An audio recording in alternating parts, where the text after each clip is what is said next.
Un gesto sincero, un gesto sincero. De teclados, de teclados. Me flipa mi curro, adoro meu traballo. Cuando pones el alma en algo, cuando vosé coloca alma en algo.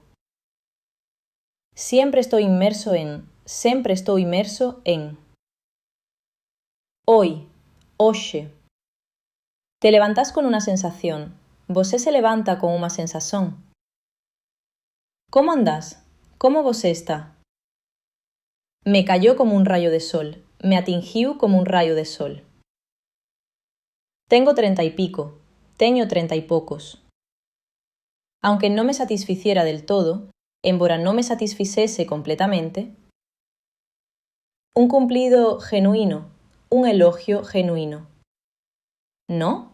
¿No é? Assista a história completa agora e aprenda espanhol de forma natural e divertida. O link da história com áudio está na descrição. Deixa seu like, ativa o sininho para não perder nenhuma história nova e comenta aqui embaixo. O que achou desse vídeo? O que você aprendeu de novo aqui? Seu comentário me ajuda demais a criar conteúdos cada vez melhores para você. Graças por assistir e hasta la próxima história!